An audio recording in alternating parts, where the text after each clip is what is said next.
دايما شهر فبراير، سبحان الله بالنسبة لي، مع انه يعني شهر بالنسبة لي جميل وفي اعياد ميلاد ناس جميلة بحبها جدا وحياتي فيهم.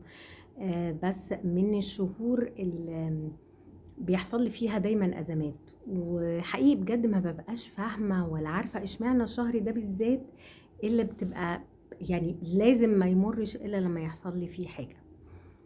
آم، انا مش مبسوطة. الحمد لله، وربنا بيقدر ويلطف واللي ان شاء الله اللي جاي احسن. بس انا بجد متضايقة. انا الشهر ده حصلت لي كام حاجة كده فيه.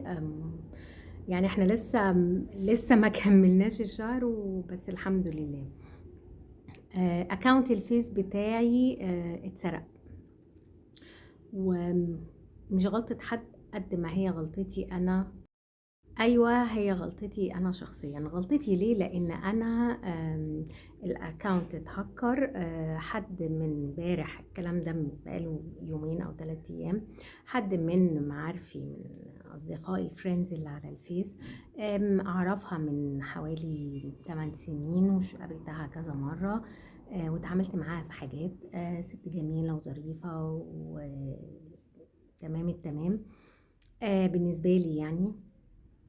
بعتت لي: صباح الخير، ازيك، عامله ايه، اخبارك؟ الحمد لله، وازاي ابنك واخباركم وعاملين ايه؟ وكله حلو، جميل جميل جميل.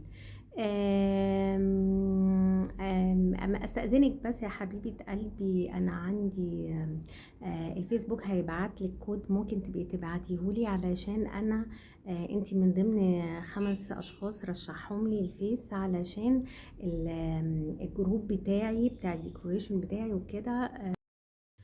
ف يعني علشان الجروب وكده يتأكتف تاني وكده، فلازم ايه تبعتي لي كود بس بليز بسرعة. حاضر عينيا يا حبيبتي. الكلام ده كان الصبح عملته، بعته لها، رحت الشغل، جيت ادخل على الفيس، الباسورد اتغيرت. حاولت ادخل مفيش. ادخل بالميل، الميل اتغير.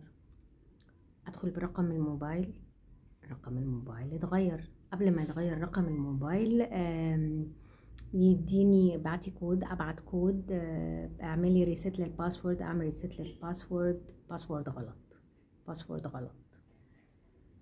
فاصبح دلوقتي الاكونت بتاعي مش بالميل بتاعي، مش بالباسورد بتاعتي، مش برقم الموبايل بتاعي. اشوفه بس كده، انما اعرف اعمل عليه اي حاجة لا. معايا من 2007، وعاملة عليه شغل كتير، وعاملة فيديوهات، وعاملة ريلز، وعاملة حاجات كتيرة جدا، وكونكتد ببيج ومعارف وصحاب جوه مصر وبره مصر وهنا وهنا وهنا. ففجأة كده بخ، مش عارفة ادخل على الاكونت. بعت مسج للفيس، بعت الانستجرام عشان ميتا. مش عارفة بقى هعرف احل الموضوع ولا لا. اللي يعرف يا جماعة يساعدني، يا ريت يقول لي اعمل ايه، لان فعلا الموضوع منكد عليا، منكد عليا، لان في شغل مجهود معمول عليه. واحد ما بيحبش يشوف مجهوده او شغله بيروح. in the same time الكام يوم دول عندي مشاكل في الحياة، مشاكل في الشغل. وكنت بعمل سي في ببيمنت لابني، وعلى ويب سايت كده معين، وكفر ليتر ليه وكده.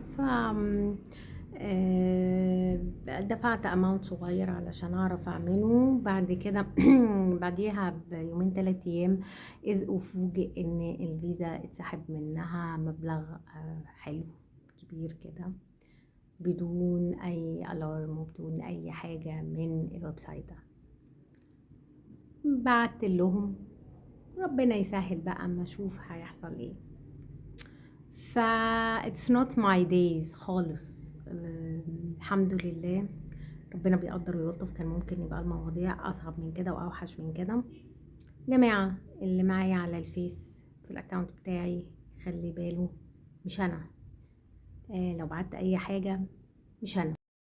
لحد مواضيع ما تتحل بقى والدنيا ما تظبط. اللي معايا بقى على الفيس يا جماعة خلي بالكوا، انا لما الدنيا تتظبط، لو اتظبطت يعني هقول لكم، لو ما اتظبطتش عوضي على الله المجهود وتعب الايام والليالي والسنين. الاكونت معايا من 2007 وعاملة عليه شغل كتير وكده، فعوضي على الله.